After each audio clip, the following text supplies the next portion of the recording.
Mhla ziyishumi nomuvo kule nyanga umengameli wezwe uCyril Ramaphosa umemezele ngohlelo olukhulukazi lokugomela iCOVID-19 wathi sekunamaqhinga aphothuliwe okufinyelela kuzona zonke izingxenye zezwe ngalolu hlelo lokugoma wabe esechaza ngendlela lemithetho etholakala ngayo njengoba abokuqala bazohlinzekwa ngayo kulindeleke ukuthi bayithole kuyo le nyanga. KPDA ithi semningi imibuzo engaphendulekile malungana nalolu hlelo. We have no vaccine that's been approved by SAHPRA as of yet.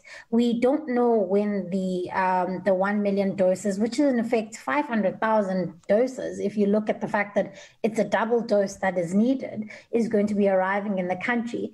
And also there's a comprehensive vaccine rollout plan that needs to be in place, because it's one thing getting the vaccine to the country. IDA ifuna isikhathi esiqondile oluzoqala ngaso lolu hlelo isoluhulumeni kazwelonke ngokuhudula izinyawo. We could have paid for the vaccine program many times over if there had been proper prioritization. We're busy paying catch up and trying to get scraps off the table of the vaccine companies from around the world. Ungqongqoshe wezempilo uDkt. Uzweli Mkhize uphendule ngelithi umphakathi uzokwaziswa ngalolu hlelo maduze nje. We are now going to be focusing on spreading a lot more messages about the vaccines. We will, in the next week or so, announce more of the vaccines that would have been able to confirm. So at the time when everything is ready, we will come and be transparent to the public.